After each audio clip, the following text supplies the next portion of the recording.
Assalamu alaikum. Very good morning to everybody. Today I'll discuss on a very common topic which has been given in various exams to our examinee, that is the lipoma cyst, and particularly the dermoid cyst of different types and the sebaceous cyst. So each and every examinee has to face a swelling in the exam, whatever the exam is, and the merits of the question depends upon the level of the examinee or examination. So without further delay, just I want to apologize regarding the timing. There was a little bit confusion and a little bit of mechanical difficulty of my iPhone, so I apologize for that. Initially I announced it has to be started at 10:30, but due to some unavoidable circumstances I have to start a bit earlier. Okay, now I will be talking on next 1 to 1 hour 15 minutes or 30 minutes regarding the lipoma, different types of cyst, and particularly the dermoid cyst and the sebaceous cyst. So start with, all these are the swelling. What I told you earlier, the lipoma cyst of different types are present as a swelling. In my class on the swelling, I talked about the different types of swelling and the different process of examination of the swelling of different types. Now again, I will give you a little bit idea on what are the terminology we understand about the swelling, mass, and the lump. It's very difficult to differentiate or define what is the definition of the swelling, mass, or a lump. Even the swelling is any enlargement of the body parts. Any enlargement of the body parts that distorts its beauty is known as the swelling. I'm telling you again, what is swelling? Swelling is enlargement of any body parts that distorts the beauty of that part. That can be termed as swelling. And what is the mass? Mass is also a lesion where the extent cannot be properly delineated. Mass is a lesion where the extent of the lesion cannot be properly delineated. That is so called the mass. And as for example, the abdominal mass, sometimes you cannot delineate the extent of the mass or its extension of the mass.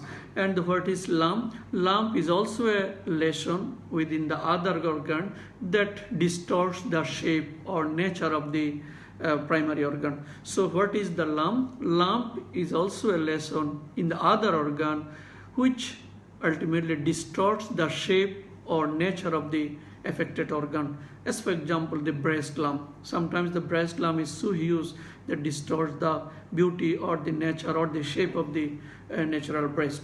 So these are the few points on swelling, mass, and lump. Sometimes it is said that the lesion which increases and decreases in size, that is also a swelling. As for example, the inguinal swelling or inguinoscrotal swelling, that is hernia. So hernia sometimes or most of the times is increases or decreases in size. That was, it is called the swelling, not the lump. So inguinoscrotal is swelling, not the lump. So these are the few points on the swelling, mass, and lump. So now start with the lipoma.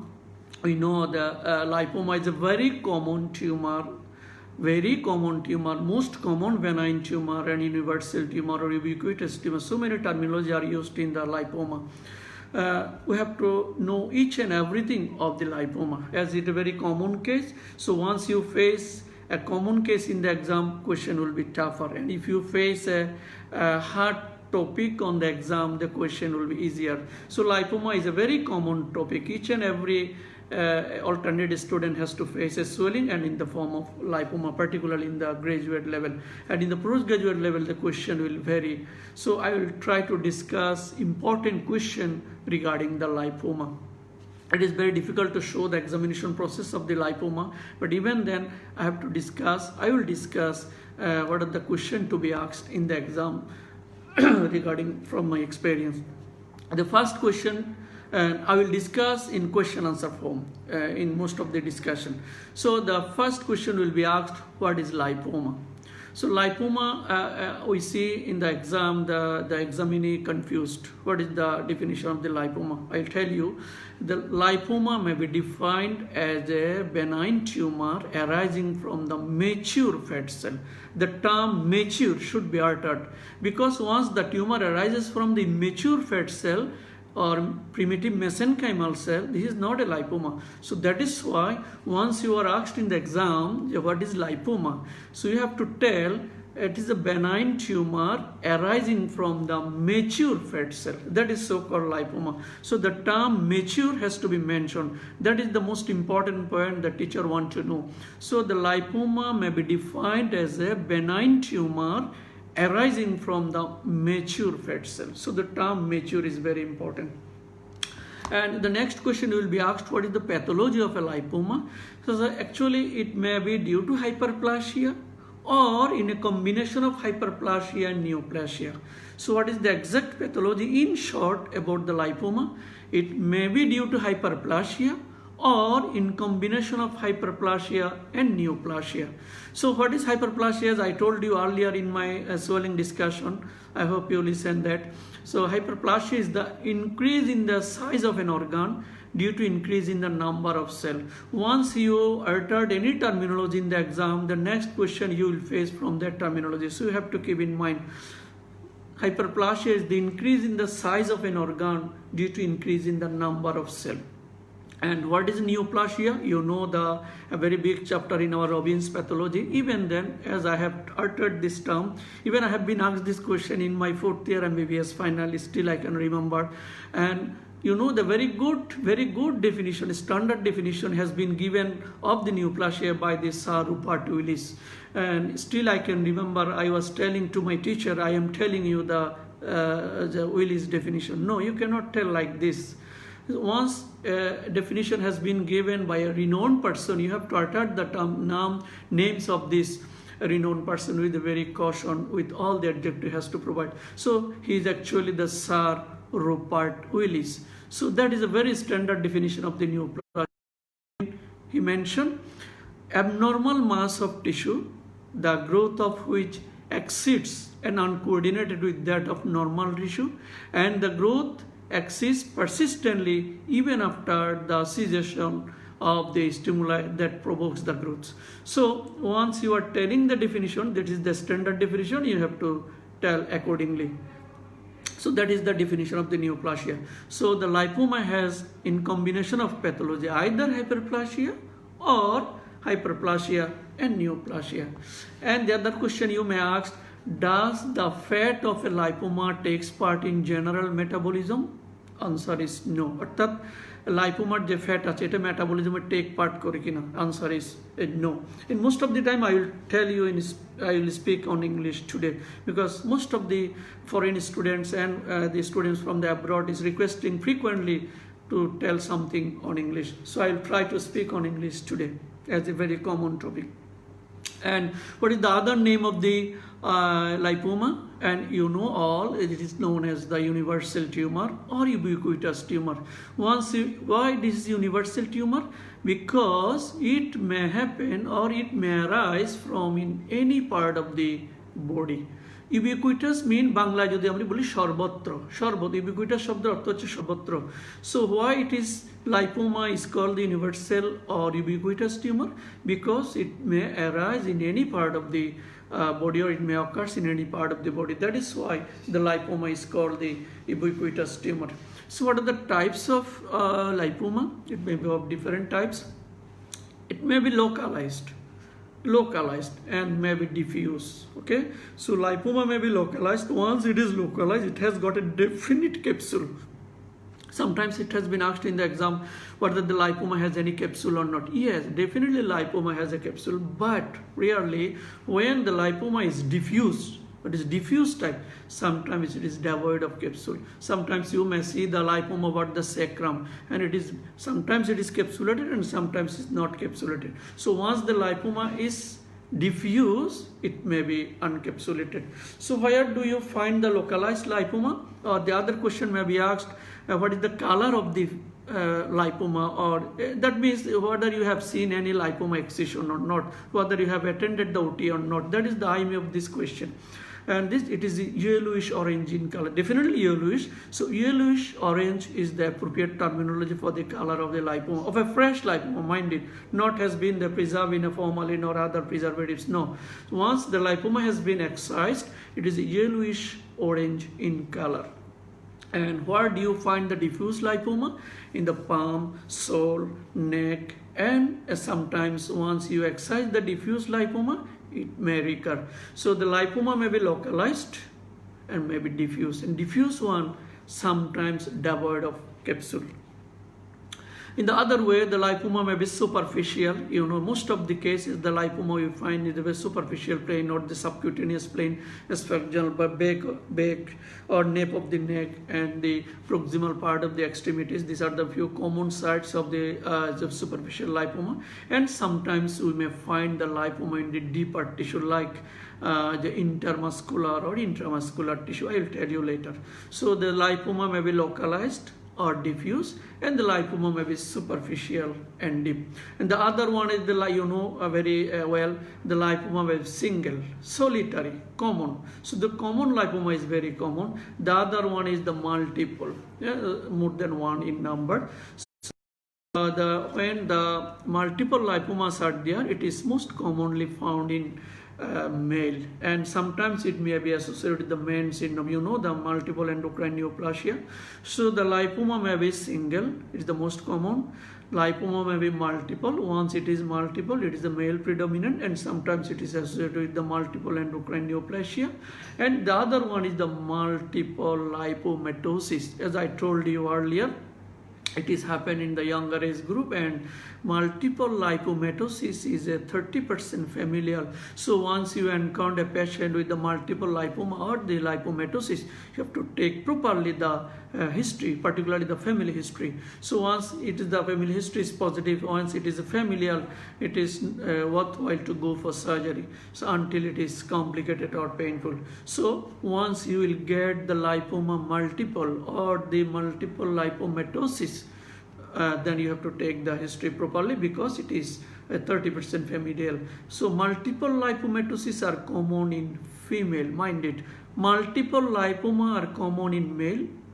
Multiple lipomatosis are common in female. So the other name of this multiple lipomatosis is the adiposis dolorosa, or the Derkham's disease, you know. Once the lipomatosis is tender or painful, multiple lipoma painful or tender, then we call it lipomatosis or the adiposis dolorosa or the Derkham's disease. It has been asked frequently in the viva, what is the other name of the multiple lipoma or the lipomatosis? The appropriate term is the Derkham's disease or adiposis dolorosa is another viva question.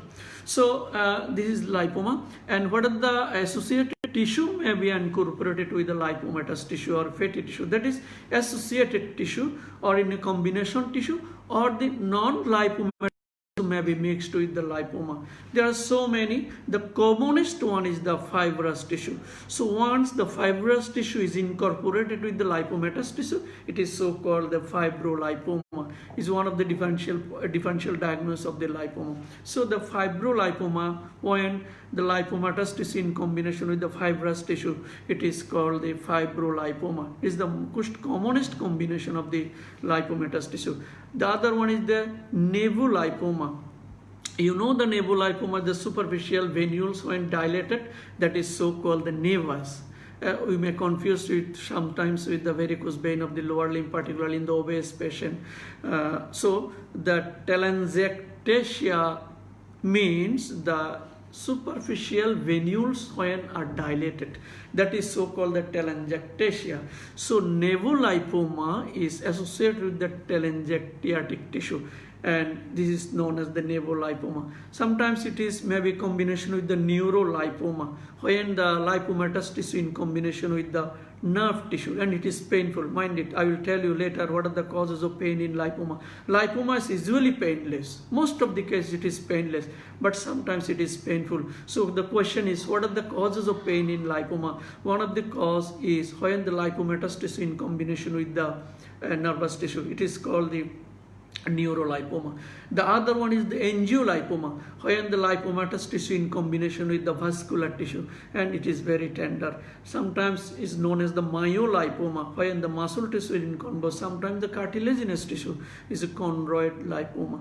So what are the combination of lipoma with other tissue or non-adipose tissue combination? These are the fibrolipoma, nevolipoma, neurolipoma, angiolipoma, myolipoma, and chondrolipoma, some others also.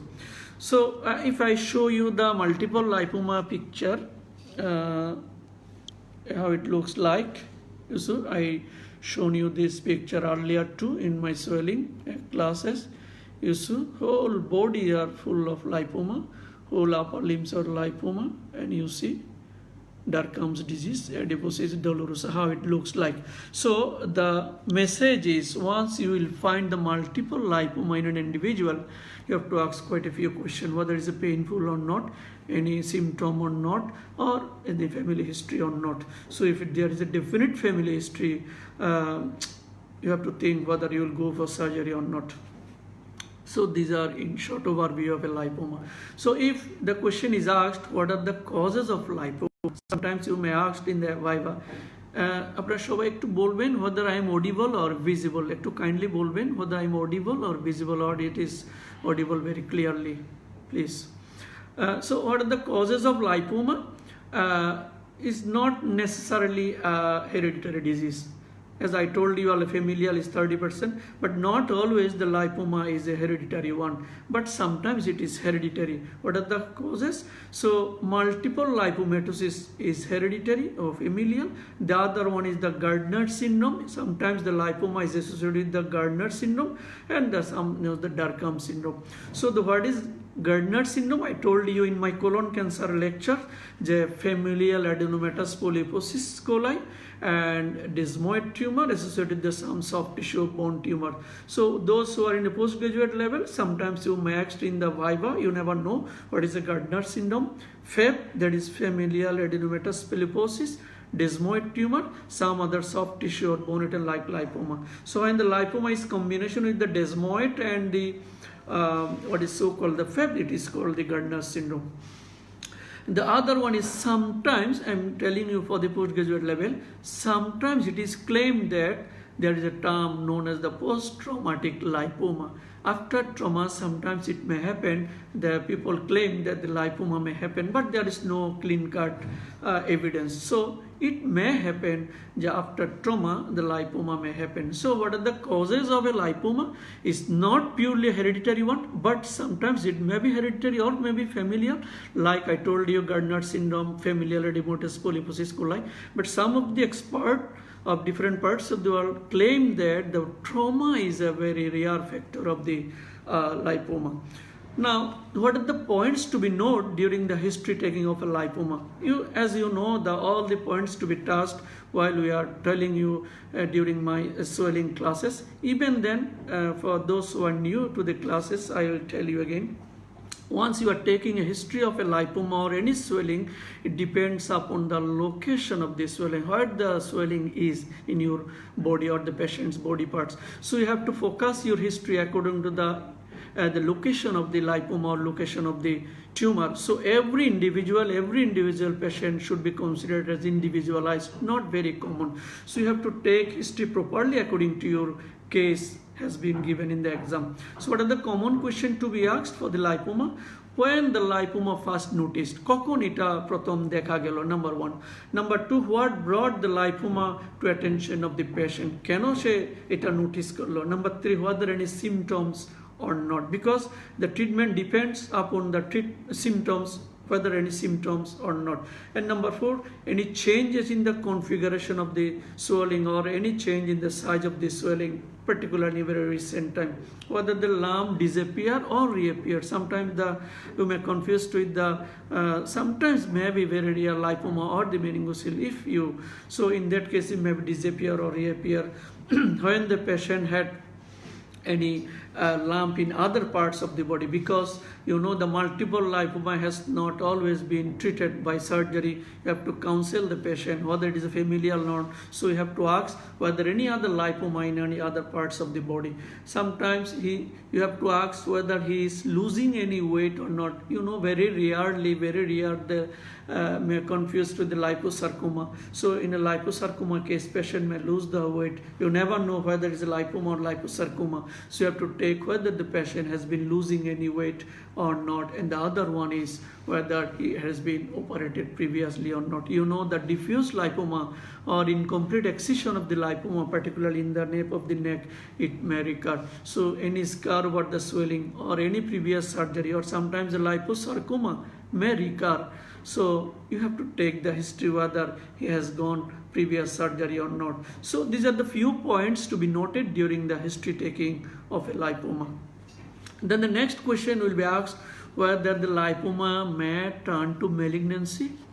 Answer is very difficult, very rare. You know why? As I told you, the lipoma arises from the mature fat cell. On the other hand, liposarcoma arises from the immature fat cell or mesenchymal or primitive cell. So theoretically it is not possible to convert the lipoma into liposarcoma, but some of the examiners believe that very rarely lipoma can turn to malignancy. If you tell no, then you can argue that the lipoma arises from the mature fat cell, that is why it is benign, but the liposarcoma is a separate entity and it arises from the primitive mesenchymal cell or immature fat cell. That is why the liposarcoma. So it's very rare possibility of transformation of the lipoma to the liposarcoma. Now, sometimes the lipoma is not subcutaneous, it is sometimes pedunculated, as we may confuse with the papilloma. So how it looks like a papilloma or skin papilloma, sometimes sometimes hemangioma may be pedunculated. So the lipoma sometimes pedunculated. I will show you the picture. It has to be keep in mind. And what are the anatomical sites of the lipoma? As I told you earlier, it is the ubiquitous tumor or the universal tumor. So the next question will be asked, what are the sites of lipoma in the body? Almost in any part or any tissue plane, any tissue of the body can give rise to the lipoma. Number one, the subcutaneous plane is the commonest one which we face in our day-to-day practice. Number two is the subfacial, beneath the fascia, maybe the sites of the lipoma. Number three, intramuscular, within the muscle. In that case, it is very difficult to delineate. It is confused with the hemangioma. Intramuscular hemangioma confused with the intramuscular lipoma. You cannot differentiate until you are doing the color Doppler. Sometimes intermuscular or intermuscular in between the muscle plane, parosteal, subserosal, beneath the serosa. Submucosal lipoma is also there. We have found few cases of the submucosal lipoma in the rectum, and sometimes we found a case, the pedunculated lipoma of subcutaneous type of the rectum prolapsing through the rectum, and sometimes these sorts of the lipoma may cause the intestinal obstruction. Sometimes you may find the epidural or extradural lipoma. It has been encountered by the neurosurgeon. Intra-articular lipomas are there, synovial lipomas, there, subperiosteal lipomas are there, and intragrandular to suppose. Sometimes you may get the lipoma within the brain. So you can see that in any part of the tissue plane can give rise to the lipoma. Subcutaneous, subfacial, intramuscular, intermuscular, parosteal, subserosal, submucosal, intraarticular, extradural, subsynovial, subperiosteal, even intragrandular like the breast. So there's the few points where you can find the origin of the lipoma. And what is the clinical feature? Again, I tell you, it depends upon the case you are facing in the exam. Not all the findings is universally true for all the lipoma or all the swelling. So you have to examine according to your case. But most of the cases, the lipomas are small or single. Small, usually 2 to 3 centimeter or 1 centimeter in diameter. Sometimes it may be enlarged even up to the 5 centimeter or maybe more. I will show you the picture. It is usually localized, as I told you earlier, maybe localized, maybe diffuse. So usually a localized swelling and you know it is a lobular surface due to the multiple septa, lobulated, or sometimes we tell it is a bosilated surface, and it is due to the multiple septa within the lipoma. It may give to the lobulated appearance of a lipoma. And once you tell is a fluctuation, it looks fluctuating. Whether the lipoma has any fluctuation or not, it looks fluctuating or it feels fluctuating. No, why? Because the fat in body temperature is semi-solid. এটা post গ্রাজুয়েশনে জিজ্ঞেস করা হবে এবং graduate লেভেলে স্যারদের খুব প্রিয় প্রশ্ন যে লাইপোমাতে fluctuation test পাওয়া যায় কিনা. It's not a true fluctuation, but it looks or feels fluctuating. You know why? Because this fat in body temperature is semi-solid. That is why it feels fluctuating. So তাহলে যদি জিজ্ঞেস করা হয় যে লাইপোমাতে fluctuation হয় কিনা, ফ্লাকচুয়েশনের মতো মনে হয়. কেন হয়?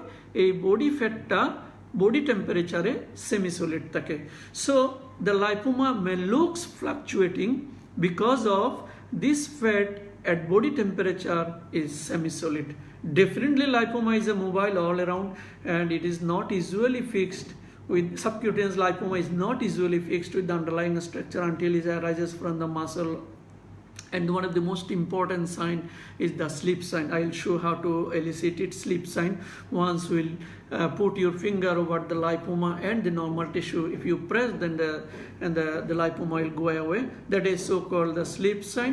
And the skin overlying the lipoma is very much free, very free, and it is soft in consistency, and sometimes no radical raise of temperature.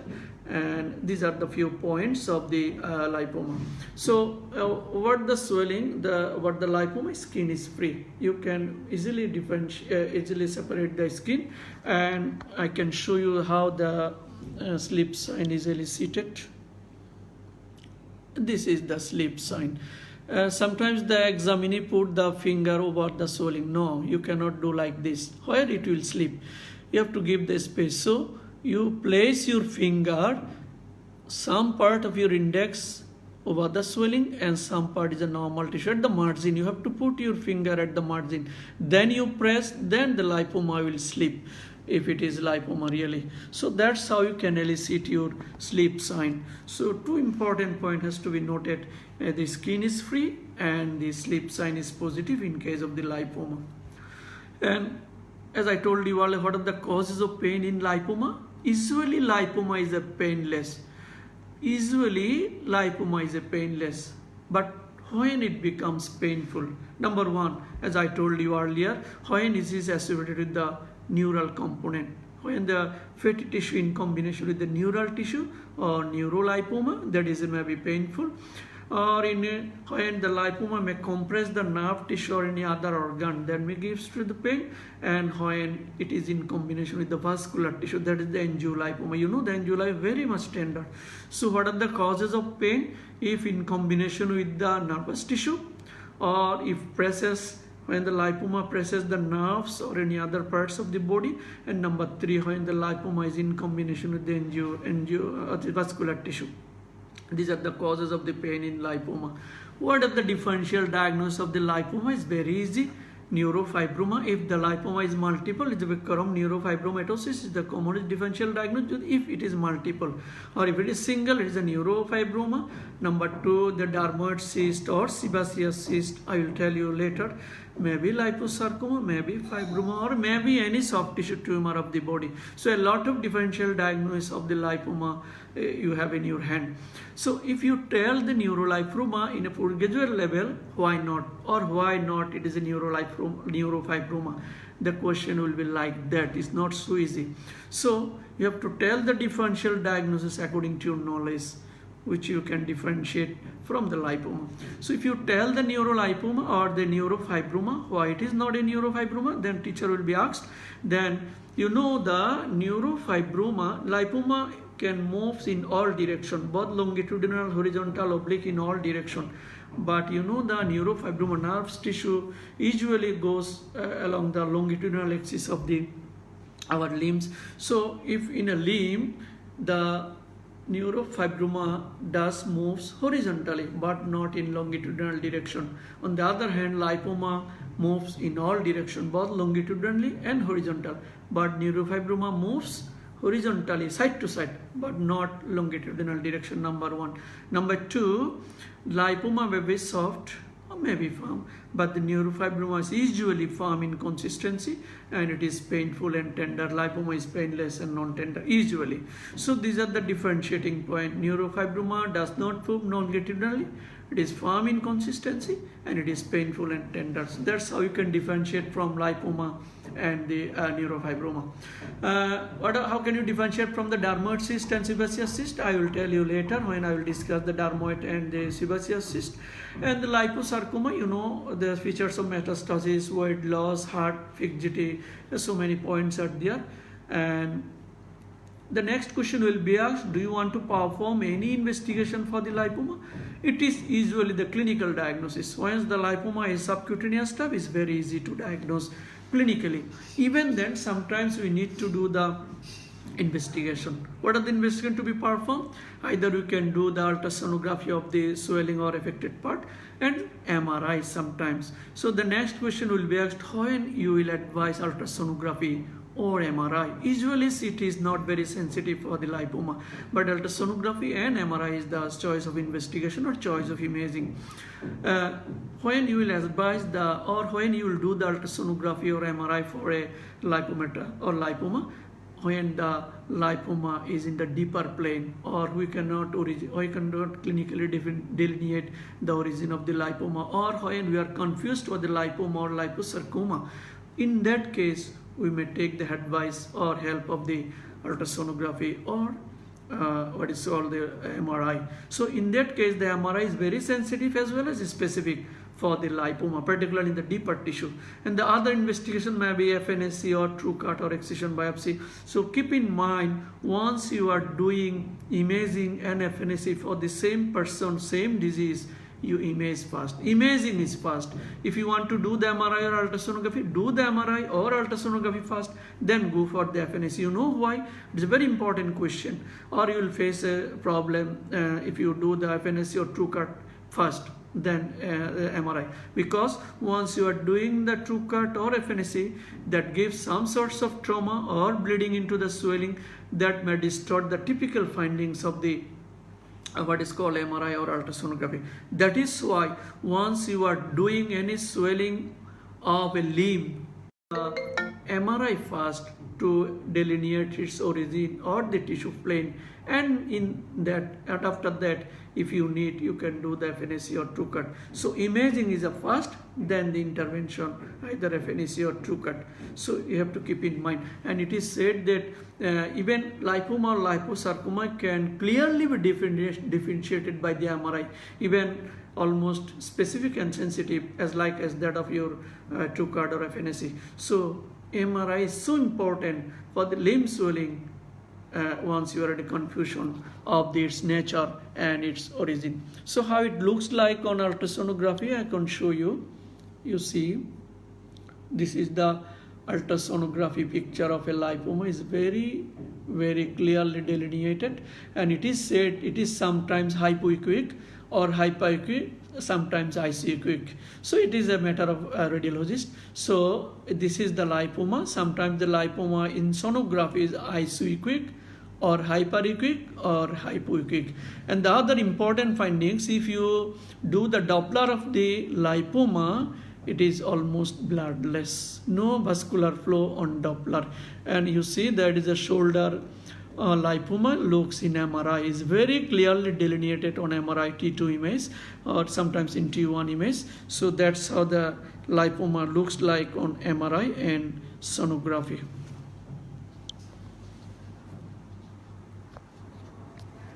And the next one is, what are the complications of a lipoma?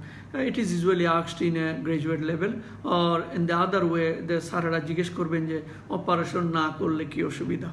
Operation করবে না lipoma, রুগী বলে আমি operation করবো না, তাহলে কি অসুবিধা? On the other hand, what are the complication of the lipoma?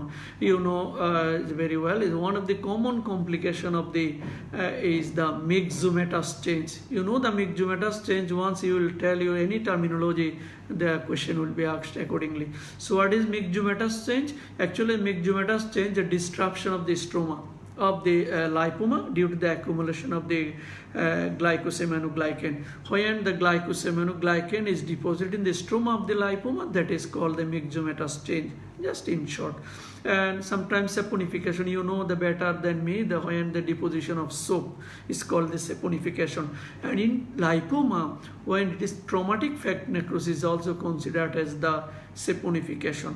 অর্থাৎ ট্রমাটিক ফ্যাট নেক্রোসিসটাকে এখানে সেপনিফিকেশন ইফে কনসিডার করা হয়। Some few other complication like the calcification, you know better, infection, ulceration, sometimes as I told you intestinal obstruction, sometimes lipoma, submucous lipoma of the gut may gives rise to the either intussusception or the intestinal obstruction. So the complication depends upon the location or site of the what is called the lipoma, and very rarely sarcomatous change, but it's very rare. And the next very important question to be asked, when you will treat the lipoma, or on the other way, what are the indication of surgery in a lipoma? এটা সবাইকে জানতে হবে। Actually the lipoma does not necessarily to treat during by surgery in all the time. So when it is necessary, when the lipoma is painful, number one. Number two, when it restricts the movement or activity, or impairs the activity, or hampers the activity. Number three, when the cosmetic purpose, sometimes young female comes to us as a cosmetic purpose. And when the growing very large within a very short period of time, when there is a suspicious histology or suspicious radiology, or if you consider this has been transformed into a liposarcoma. So sometimes, not always the lipoma necessarily to be operated. What are the indication of operation of lipoma? If it is painful, is a restricted movement, is a cosmetic purpose, growing very large, and confusion of the pathology or histopathology, and radiological confusion findings, and sometimes lipomatous or the liposarcoma is developed, then it needs the surgery. And now I can show you some of the pictures of lipoma. As I told you earlier, lipoma may happen in all parts of the body. That is why it is called universal tumor. These are the few picture. Is a scalp lipoma. Sometimes a skull lipoma is also known as the, I will tell you later, is a various size in different parts of the skull. Is a very common forehead lipoma. And this is the again, and this is the other one, the lipoma. These are the very common lipoma. And some other picture, you see the nape of the neck. You see the nape of the neck, one of the common site of lipoma. Another, you see how huge the lipoma can be. Then another one, this is actually the sole of the foot. Sole of the foot is over the scapula. This is actually the lower part of the thigh, right thigh, just above the knee. And this is, you see the shoulder, right shoulder, as well as the supraclavicular, and this is the nape of the neck. So these are the few sites of the lipoma. And as I told you earlier, the lipoma may be pedunculated and sometimes ulcerated. And you see huge lipoma in the left buttock, and you see that this is the capsule of a lipoma. As I told you earlier, lipoma capsulated. And after excision, how it looks like, you see it is a lipoma excised and yellowish orange in color, as I told you earlier. So these are the lipoma. And you know what is the problem of the lipoma? Once you will prepare a lipoma for the histopathology, it will float. আপনারা জানেন চর্বি পানিতে ভাসবে, so it will float. What I am showing this picture, because once you will see the lipoma is floating into the what is a container in a jar, sometimes it may degenerate it. So in that case, or it may tissue may necrose. So in that case, your aim is to submerge the lipoma within the preservative or fixative or within formalin. And that is one of the principle of the use of the preservative or fixative during the biopsy, as I told you in my biopsy class. So once you are sending a lipoma for histopathology, you have to ensure by any means this lipomatous tissue has to be submerged within the formalin. Please keep in mind, otherwise you will get the report that tissue has been necrosed. So these are in short all about the lipoma. Now the cyst. In next half an hour I will tell you in details of the cyst in general, then I will tell something on dermoid cyst, and later I will discuss about the sebaceous cyst, another common case to be faced in the exam. The cyst. What is the meaning of a cyst? Sometimes it's exam in the viva, some examiner I have seen. Cyst means actually the bladder. And what is the definition of a cyst? Is a very frequent question to be asked in the exam. Is a collection of fluid in a sac lined by epithelium. তিনটা কথা এখানে বলতে হবে। Collection of fluid in a sac lined by epithelium. তাহলে একটা সিস্টের তিনটা জিনিস থাকবে। এটা কিছু ফ্লুইড থাকবে, এটা এনক্লোজ একটা ক্যাভিটির মধ্যে থাকবে, এবং ক্যাভিটির একটা লাইনিং এপিথেলিয়াম থাকবে। So what is the definition of A cyst? Collection of fluid in a sac lined by epithelium. So the cyst may be true cyst, pseudocyst. As the definition I told you is actually the definition of a true cyst. What is that? The true cyst has a closed cavity or closed sac, number one. Number two, the sac has a lining epithelium. And number three, serous or mucoid content. So the true cyst is a closed cavity. It contains the serous or mucoid content, and it has got the lining epithelium. And the next question will be, does the cyst has got always lining epithelium? No. Sometimes when it is infected or inflamed, the lining epithelium is converted to granulation tissue. Suppose infected sebaceous cyst or the pancreatic pseudocyst, the wall is by what is so called the granulation tissue. So the true cyst has a closed cavity, lining epithelium, and the serous or mucoid content. So on the other hand, what is false cyst or pseudocyst? Frequently asked question. It has no true lining. As I told you, true cyst has a lining epithelium, but in pseudocyst, no true lining epithelium or no lining epithelium at all. And sometimes the cyst or is not enclosed. Sometimes it has got a communication with the other one, like pseudopancreatic cyst has a communication with the greater sac, and the other one is the fluid from the exudation or the degeneration. In a true cyst, the fluid is from serous or mucoid, but in pseudocyst, it is exudation or from the degeneration of a tissue. So what are the example of the false cyst? Another question to be asked in the exam. The very common example is the pancreatic pseudocyst. The one is the cystic degeneration of a tumor, and sometimes the hematoma. You know, when the hematoma is formed, later the RBC is lysed, then the hematoma content is converted into the fluid. So what are the few example of the pseudocyst? Pancreatic pseudocyst, cystic degeneration of a tumor, and the hematoma in the later part. Now, what are the classification of cyst? Is a very important question. You can classify in many ways. One is the congenital, and the other one is congenital cyst, acquired cyst, traumatic cyst, degenerative cyst, parasitic cyst, and cystic tumor. Again, I am telling you, congenital cyst, acquired cyst, traumatic cyst, degenerative cyst, parasitic cyst, and cystic tumor. So if I tell you the congenital cyst, what are the example of congenital cyst? যারা third year বা বেশ করে জুনিয়রদের মনে রাখতে হবে, বা even post grade লেভেলে মনে রাখতে হবে। cyst is very difficult chapter, very difficult to memorize which cyst is what type of cyst. So please concentrate. So congenital cyst may be dermoid cyst. So dermoid cyst is a congenital. Dermoid cyst I will tell you later of different types. As for example, sequestration dermoid is an example of the dermoid cyst. Sometimes the tubulodermoid, suppose the thyroglossal cyst is a tubulodermoid, is also a congenital. And sometimes you may find the cyst of the embryonic remnant like the urachal cyst. The cyst may develop from the urachus. So what are the example of congenital cyst? Dermoid cyst, either in the form of sequestration dermoid or tubulodermoid, that is thyroglossal cyst. And sometimes you may find the cyst of the embryonic remnant, that is example is the urachal cyst. What are the example of the acquired cyst?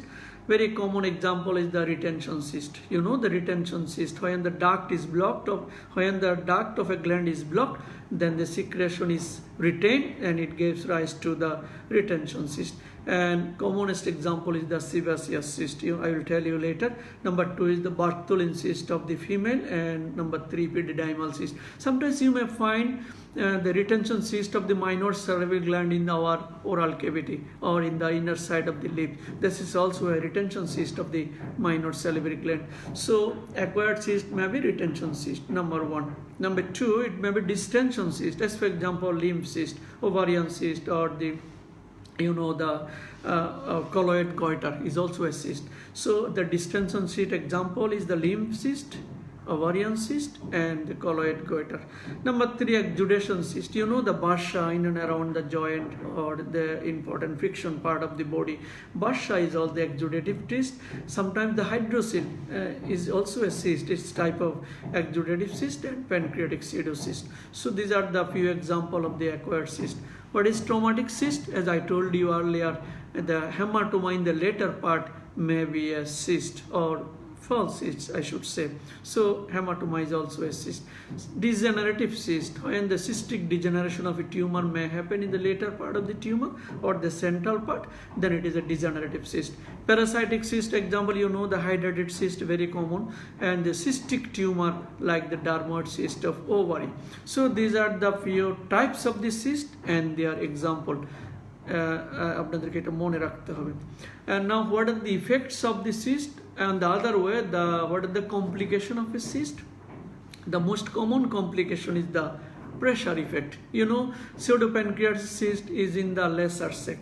So when it is enlarged and hugely enlarged, it presses the stomach. So patient may develop the gastric outlet obstruction or sometimes vomiting or nausea. So that is the example of the pressure effect. And the cyst may get infected like sebaceous cyst. I will tell you and show you later.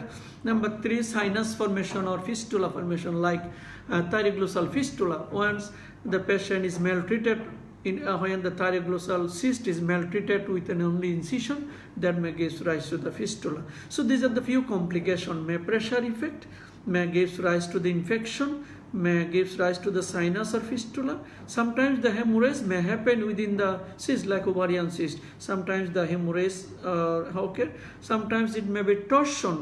এটা ঘুরে যায় যেমন ovarian cyst হতে পারে, and calcification like the hydrated cyst. So what are the complication of a cyst? One is the pressure effect, infection, sinus or fistula formation, hemorrhage, torsion, and calcification. And you have to give the example of each as I told you earlier. And sometimes one of the most common transillumination test. And I shown you this test in my swelling lecture and also in hydrocele lecture. Even then, I am telling you again, what are the brilliantly transilluminant swelling or lesion of the body? It is a very frequent question to be asked in the exam. Number 1 is the ranula, sublingual ranula, the retention cyst of the sublingual salivary gland. Number 2, the cystic hygroma or the lymphatic cyst, hydrocele, epididymal cyst. And in epididymal cyst, the another terminology is known as the Chinese lantern, অর্থাৎ চাইনাদের ঝাড়বাতি যেরকম দেখতে, Chinese lantern pattern, and the meningocele. So what are the brilliantly transilluminant swelling of the body? Hydrocele, epididymal cyst, meningocele, cystic hygroma, lymph cells, and sometimes ranula. So these are the few brilliantly transilluminant swelling of the body. I will show you the picture. So what are the brilliantly transilluminant swelling? Few other also. You see the meningocele, the brilliantly transilluminant, hydrocephalus, the lymph cyst. See, when the ganglion sometimes is brilliantly transilluminant, the ganglion, you see the hydrocele is brilliantly transilluminant, and it is epididymal cyst is transilluminant. So these are the few swelling of the body or cyst of the body that are brilliantly transilluminant. Have to know and you must know. So now the question is, what are the sites of a cyst, dermoid cyst particularly. What are the sites of a dermoid cyst? Usually in the midline of the body, usually in the midline of the body, and sometimes in the forehead or the preauricular dermoid or the postauricular dermoid, sometimes in the external angular dermoid in the root of the nose, and sometimes internal lingual dermoid, sometimes sublingual dermoid. So there are so many sites of the dermoid in the body. In one sentence, where the body parts are fused, that is the sites of the dermoid. And sometimes the skull dermoid also, sometimes it has different types of skull dermoid, and it may enter within the body cavity. So once you are getting a dermoid in the skull, never do until you are doing the CT scan, or never do the surgery under local anesthesia. And sometimes the external angular dermoid may be confused with the lacrimal gland swelling, and internal angular dermoid may be confused with the lacrimal sac swelling. I will show you the picture. So you have to keep in mind during the differential diagnosis, once you are facing the external angular dermoid, that may gives rise to the features of swelling from the lacrimal gland. The lacrimal gland is here, and when you are getting the internal angular dermoid, it may gives confusion with the lacrimal sac. Lacrimal sac is here. So any swelling from the lacrimal sac may confuse with the internal angular dermoid.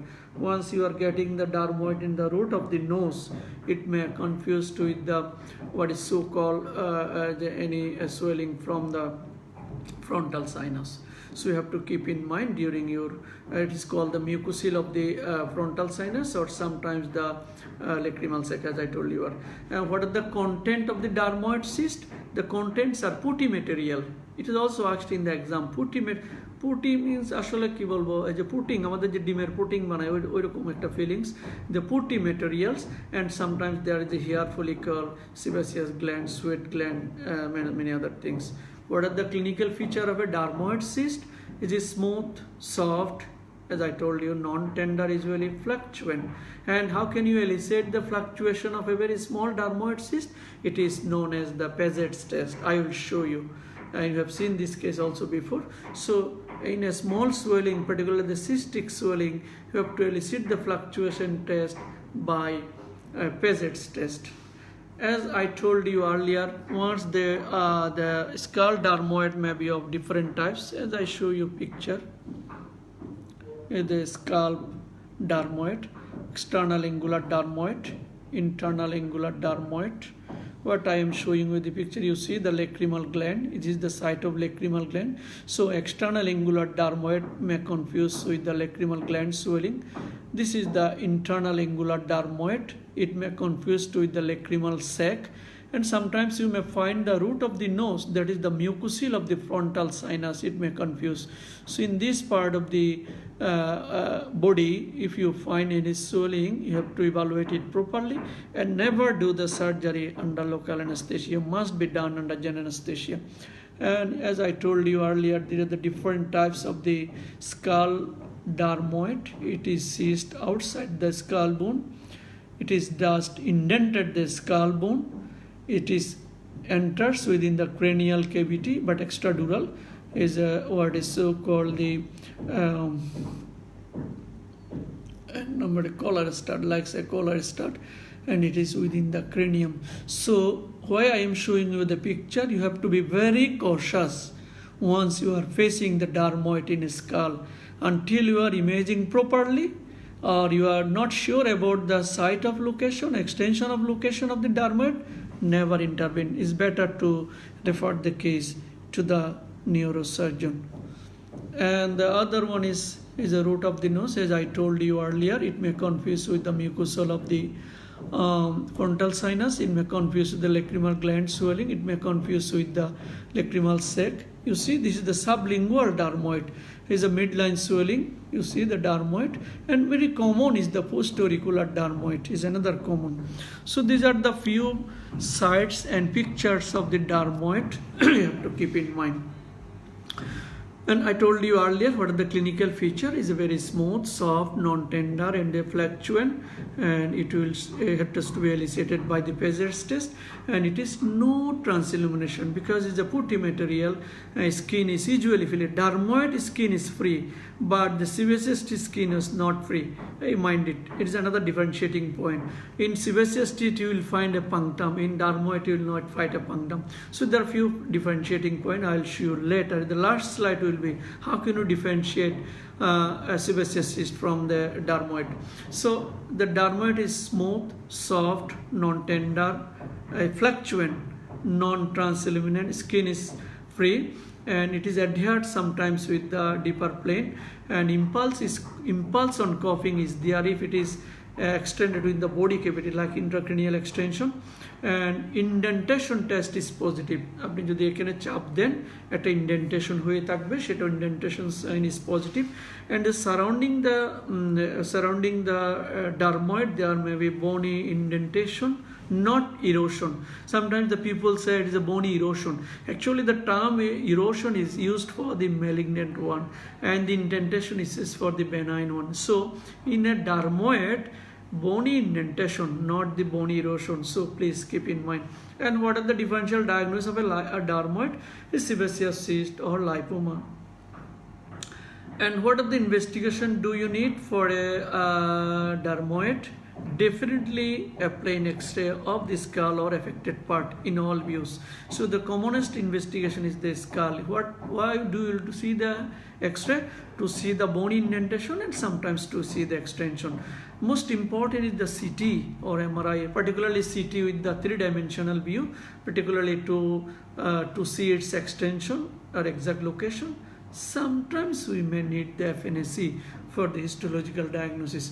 Again, what are the complication of a dermoid? As usual, অথবা operation না করলে কি অসুবিধা এটা বলতে পারে? Infection, haemorrhage, ulceration, pressure effect and calcification. So these are the few complication of the dermoid. As I told you earlier, I will show a picture of the Pazets test. You see, this how you can elicit the Pazets test. This is the displacing finger and these are the watching finger. আপনি যখন এখানে once you will press over the swelling, your finger will go apart on either side.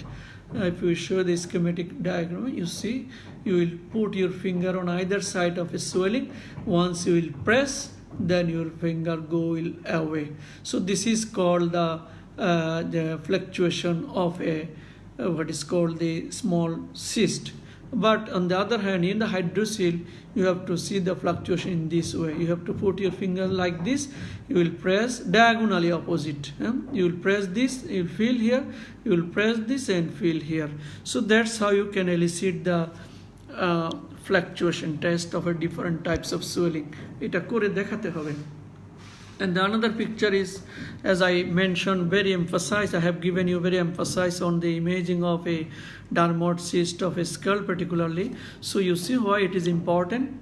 You see, here you can see the bony extension or bony erosion, bony indentation. It's a very difficult. It is actually the intracranial extension. And you can see the bony indentation very clearly. Here is another one, is a frontal one. So you can see. Until you are doing the CT, particularly with the 3D dimension, you cannot be sure about the extension of a skull dermoid. So never handle, being a general surgeon, the skull dermoid. It is to be referred to the neurosurgeon. They have to evaluate it properly. But you may take the history whether any central nervous system symptom of a dermoid of a skull. You can take the history. So the other one is the tubulodermoid. By this time you have told the sequestration dermoid. Now the tubulodermoid, there is another type. As I told you earlier, tubulodermoid arises from the embryonic tubular structure. As for example, thyroglossal cyst, postanal dermoid, urachal cyst. So these are the few short notes to be faced in the exam, both in graduate, particularly the postgraduate exam. Thyroglossal cyst, and it is also short case too. Postanal dermoid and the urachal cyst. Postanal dermoid and urachal cyst may be in a short question or the short note. But thyroglossal cyst may be short note, maybe you may face in the exam as a short case. So as I told you earlier, and during my thyroid class in details about the thyroglossal cyst, it is actually the midline swelling, a remnant part of the thyroglossal duct. As you know, postanal dermoid, it is actually arises from the post anal gut or the neuroenteric canal. It is just behind the rectum or anal canal in front of the sacrum and the coccyx. It's a very limited space, potential space. So most of the cases the dermoid arises in the presacral dermoid or postanal dermoid is a very symptomless or asymptomatic until it gets a very large size. If it gets very large size, sometimes it may give rise to the constipation or discomfort. So most of the cases it is diagnosed incidentally for other reason. So the post-anal dermoid is a type of tubulodermoid. So what are the example of tubulodermoid? Thyroglossal cyst, post-anal dermoid, and the what is called the urachal cyst.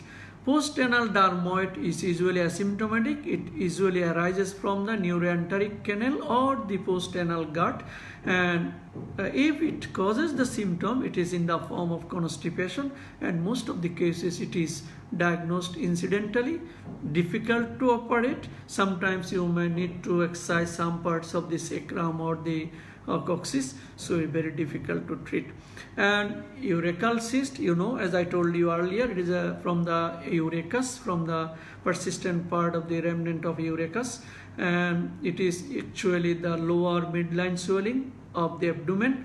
It is usually extraperitoneal, but when it is complicated, infected or rupture, it may give rise to the sinus through the umbilicus, or it may rupture within the peritoneal cavity. But usually the urachus or urachal cyst is extraperitoneal, as from the development we know it. And very rarely urachal cyst may give rise to the adenocarcinoma. So these are in few points of the tubulodermoid: thyroglossal cyst, post-anal dermoid, and the urachal cyst. If I show you the picture, as you have seen this picture many a times, this is one of the typical thyroglossal cyst, and few other picture you see. This is actually the schematic representation of this is the bladder. This was the urachus, which is attached with or connected with the umbilicus. In embryonic life, the umbilicus is a very important structure. Thyris system is adhere here, and this is the urachus or remnant of the urachus. If it persists some part, it may give rise to the urachal cyst. Is extraperitoneal. How it looks like urachus, and you see the MRI, you see how it looks like. So these are the a few pictures of the urachal cyst, but very rarely found. So if you find any patient discharged through the umbilicus, you have to find its odor, whether it is urinary odor or fecal odor. কারণ এখানে তিনটা সিস্টেমের communication থাকে: vital, intestine duct, urachus and portosystemic. সুতরাং এটা আপনাকে মাথায় রাখতে হবে। And the other one is implantation dermoid. তাহলে sequestration dermoid, tubulodermoid, implantation dermoid, and teratomatous dermoid. These are the types of the dermoid. I am telling you again: sequestration dermoid we have discussed in details, tubulodermoid I have discussed. Now the implantation dermoid is also sometimes we may face in our part of the Bangladesh, particularly in the Chittagong, where the garments factory or there's so many EPZ garments factories are there. Then the garments worker, our sisters, come to us with the implantation dermoid. So the implantation dermoid, from the name we can easily understand, it is due to the trauma or prick by anything, particularly the needle. Once they are working with the sewing machine, they sometimes break the needle, and the later comes to us with an implantation dermoid. So there is a definite history of trauma or the prick. But to be honest, most of the cases patient forget about any trauma he or she has been faced previously. রোগীরা ট্রমার কথা ভুলে যায়। What happened? The epidermis gets, when there is a prick or trauma, the epidermis get buried beneath the skin or beneath the tissue. Then it is sequestrated and may give rise to the implantation dermoid. It is usually acquired. So implantation dermoid is usually acquired. It is usually painless, and where the commonest site, it is usually the finger or toes. May be confused with the lipoma or bursa, and the treatment is excision and biopsy. তবে মনে রাখতে হবে রোগীরা অনেক সময় ট্রমার history দেয় না, তারা ভুলে যায়, কারণ অনেক দিন লাগে এটা ডেভেলপ করতে। এই জন্য এর মধ্যে ট্রমার হিস্ট্রিটা তারা ভুলে যায়, and usually common in the garments worker. And the other one is the teratomatous dermoid. What are the origin of the teratomatous dermoid? As from the name you can assess is the germ layers, either ectoderm, mesoderm and endoderm. So endoderm, mesoderm, ectoderm can give rise to the teratomatous dermoid. What are the common sites of teratomatous dermoid? I am telling you in very short. Sites is testis, as you can easily predict, ovary, retroperitoneum and mediastinum. So what are the sites of teratomatous dermoid? Testis, ovary, retroperitoneum and mediastinum. What are the contents of the teratomatous dermoid? You know better than me. Hair, teeth, cartilage, sebum, muscle and so many other structures, as it contains the ectoderm, mesoderm and endoderm. And sometimes you may be asked in the exam whether teratoma is a benign or malignant. It is usually benign, but sometimes there is a malignant teratoma. So if I show you some picture of a teratoma and the implantation dermoid, then you can easily memorize. You see it is an implantation dermoid. Another one is the implantation dermoid. As I told you earlier, differently there is a finger and toes at the common site. Sometimes due to the pinprick you may find the implantation dermoid. You see the toes, implantation dermoid due to the trauma. And these are the ovarian teratoma. You see the picture of the bony parts in X-ray. So these are the few picture of the teratoma and the implantation dermoid. We are near then. Now we will tell something about the sebaceous cyst. Another common case to be faced in the exam is the sebaceous cyst. As I told you earlier, once the case is very easy, question will be very difficult. So it is also known as the wen or epidermoid cyst. So many terminologies. Grossly it is so called the epidermal inclusion cyst. Epidermal inclusion cyst is a very broad term. So the sebaceous cyst is part of it, and it is also known as the wen or epidermoid cyst. Even কোনো sir জিজ্ঞেস করে যে এর অরিজিনটা কোথায়, it is skin, কেউ বলে subcutaneous tissue. That is actually the cutaneous origin. নামই তো epidermoid cyst, so it is a epidermal origin, skin origin. সুতরাং what type of the sebaceous cyst is? It is a retention cyst. আমি এটা আস্তে আস্তে বলবো, আপনারা একটু মন দিয়ে শুনবেন. So sebaceous cyst, the other terminology is wen or epidermoid cyst. Is it a subcutaneous swelling? No, it is a cutaneous swelling. Mind it. এটা পরীক্ষায় জিজ্ঞেস করা হয়. It is a type of retention cyst. আমি বলেছিলাম যে retention cyst এর example, it is due to the blockage of the duct.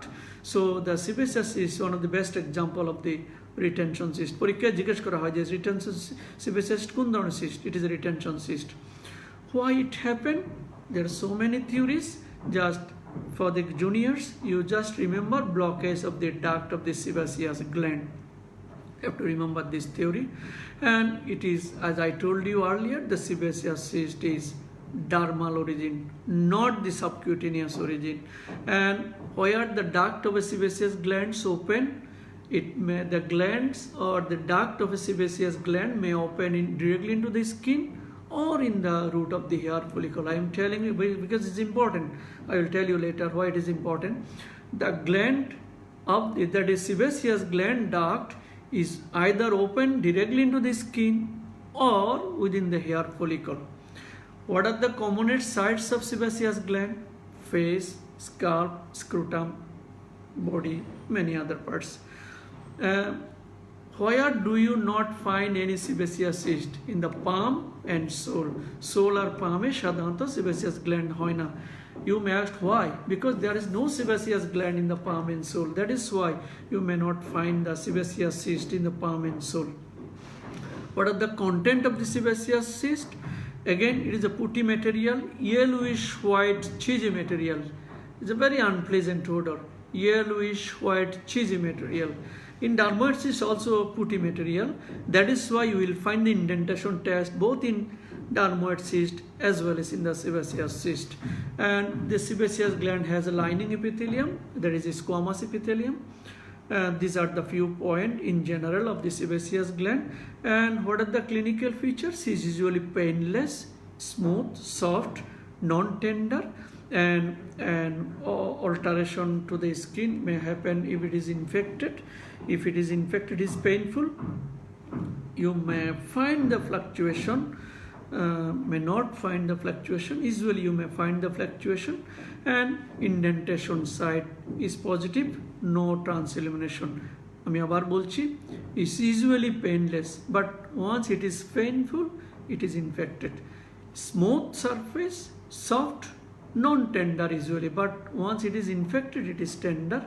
It is adherent to the skin. That is, you cannot separate the overlying skin of a sebaceous gland, sebaceous cyst. You can separate the overlying skin of a lipoma. You can separate the skin overlying of a dermoid, but you cannot separate the overlying skin of a sebaceous cyst. That's how you can differentiate. Fluctuation test is positive, as I shown you earlier. You have to see by this method, is the Paget's method. And no transillumination test, because it has got a putty material, so transillumination test is negative. Most important thing is there a punctum. I will show you later punctum and I will discuss. And indentation sign is positive. So these are the few points in favor of this sebaceous cyst. Once you will tell in the examiner or examination it is a sebaceous cyst, what are the points in favor, you will be asked. So, and punctum, I will show you the picture. Punctum is present in only 70 to 80% of the cases of the sebaceous gland. অর্থাৎ sebaceous cyst এর সব ক্ষেত্রে punctum থাকবে না. Only you may find 70 to 80% of the sebaceous gland, sebaceous cyst with a punctum. When you will find the punctum, when the sebaceous gland duct opens directly into the skin, in that case the keratin deposition or degenerated denuated epithelium is obstructing the tip of the duct, that may give rise to the punctum. And why it is black? Due to the keratin deposition. আমি আবার বাংলায় বলছি যে আমি বলেছিলাম যে sebaceous gland সাধারণত স্কিনে ডিরেক্টলি ওপেন করতে পারে অথবা হেয়ার ফলিকল ওপেন করতে পারে। যদি ডিরেক্টলি স্কিনে ওপেন করে দ্য পাংটাম পাবেন, হেয়ার ফলিকল ওপেন করলে পাংটাম পাবেন না। হেয়ার ফলিকল ওপেন করে 20 to 30%, স্কিনে ওপেন করে 70 to 80%। সো যখন স্কিনে ওপেন করবে ডিরেক্টলি, যে ডাক্টের যে ওপেনিংটা সেটা ব্লকড হয়ে যাবে এবং ক্যারাটিন ডিপোজিশন ও ডেনুয়েটেড ইপিথেলিয়াম ডিপোজিশন হবে, looks like a black colour, that is the punctum. So once you will find the punctum in a swelling, it is the hallmark of the sebaceous gland, but not always. You may not find always. So যদি জিজ্ঞেস করা হয় what is a punctum, it is actually depressed black colored spot located at the summit of the sebaceous cyst. I am telling you again, it is a depressed black it is a depressed black spot or black spot at the summit of a sebaceous gland. And এটা বুঝতে পারছেন কি বলছি আমি। And why it is black? I told you earlier, it is due to the keratin deposition or denuated epithelium. And the skin overlying the sebaceous cyst, sometimes you may find the hair loss or hair fall due to the continuous pressure or sustained pressure. There may be a chance of reduced nutrition and sometimes may be hair fall. And the sebum, which is secreted from the sebaceous gland, is very unpleasant and a very bad odor. So how the punctum looks like, you can see. You see, this is the punctum, is a hallmark of the sebaceous gland. Another punctum, you see the black spot. Another punctum is very clearly delineated. Once you will see the punctum, this is nothing but the sebaceous cyst. And once you will press, the sebum will come out. How it looks like putty material, white cheesy putty material is the sebum. So you will get the punctum in a sebaceous cyst. You cannot separate the skin overlying the sebaceous cyst, but you can separate the skin of the lipoma or the dermoid cyst. Sebaceous cyst is a cutaneous origin, lipoma is a subcutaneous origin. You have to keep in mind. And what is the complication of a sebaceous cyst? এটা frequently জিজ্ঞেস করা হয়, অর্থাৎ operation না করলে কি অসুবিধা, that is the question. And The commonest complication are the infection. The sebaceous may get infected. Number 2, the abscess formation. Once infected or celluloid, there is abscess formation. Cox peculiar tumor. এই টার্মগুলো স্যারেরা শুনতে চান। Cox peculiar tumor, এটা short note আসতে পারে post গ্রাজুয়েশনে। Cox peculiar tumor, though the term is tumor, it is actually a misnomer. It's not a true tumor. So the Cox peculiar tumor, though the name is tumor, it is not a tumor, it is a misnomer. So what is that? It is actually the ulcerated surface of the sebaceous gland forming a mass or discharge. So when the skin overlying a sebaceous cyst get ulcerated and it gives a fungating mass with a discharge, then it is called as the Cox peculiar tumor. But sometimes it looks like epithelioma, but not a true tumor. And sometimes the patient comes with the sebaceous horn. How it looks like, I will show you the picture. And but what is that? It is due to the hardening of the slow release of the sebum through the punctum of a sebaceous gland. অনেক দিন থেকে sebaceous ম্যাটেরিয়ালটা যদি পাংটাম দিয়ে slowly আস্তে আস্তে release হয় এবং deposition হয়, তখন সেগুলো হার্ড হয়ে যায়, সেটাকে বলে sebaceous horn. তাহলে এই কয়টা কমপ্লিকেশন বলতে হবে। এটা হচ্ছে infection, abscess formation, Cock's peculiar tumour, sebaceous horn. Mechanical difficulty করতে পারে, রাপচার হতে পারে, অনেক কিছু হতে পারে, ব্লিডিং হতে পারে। তাহলে কক্স পিকুলিয়ার টিউমারটা not a true tumour but is a misnomer, আর সিবেসিয়াস হর্ন তো হতে পারে। Sometimes the sebaceous may be multiple. যদি মাল্টিপল পাওয়া যায়, I told you earlier, it may be manifestation of the Gardner syndrome.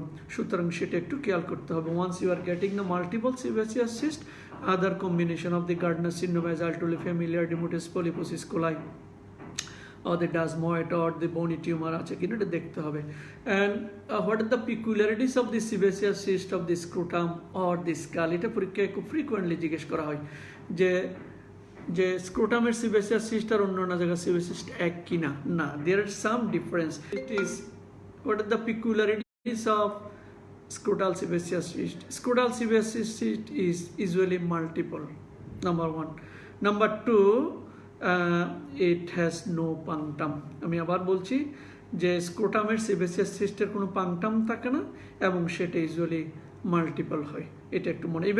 Even the skull sebaceous সিস্টের কোনো punctum থাকে না। Sometimes it may be termed as what is called the pillar cyst or the vein. তাহলে pillar cyst এটা স্কালে হয় এবং এটাতে কোনো পাংটাম থাকে না। এবং এটাকে আমি যদি আপনাদেরকে একটু ছবি দেখাই কি রকম দেখা যায়, তাহলে একটু দেখেন ছবিগুলা। এই যে ছবিগুলা দেখেন, এটা হলো যে complicated or infected sebaceous cyst, almost abscess. It is a Cox peculiar tumor. It is a misnomer. It is not a true tumor. It is ulcerated fungating surface of a skin of a sebaceous gland with a discharge. Another Cox peculiar tumor, and the other one is the sebaceous horn in the face. You see sebaceous horn in the forehead and the multiple sebaceous cyst in the backs. So that if you find the multiple sebaceous cyst, you have to think of the Gardner syndrome. So we are near the end, and one or two few points.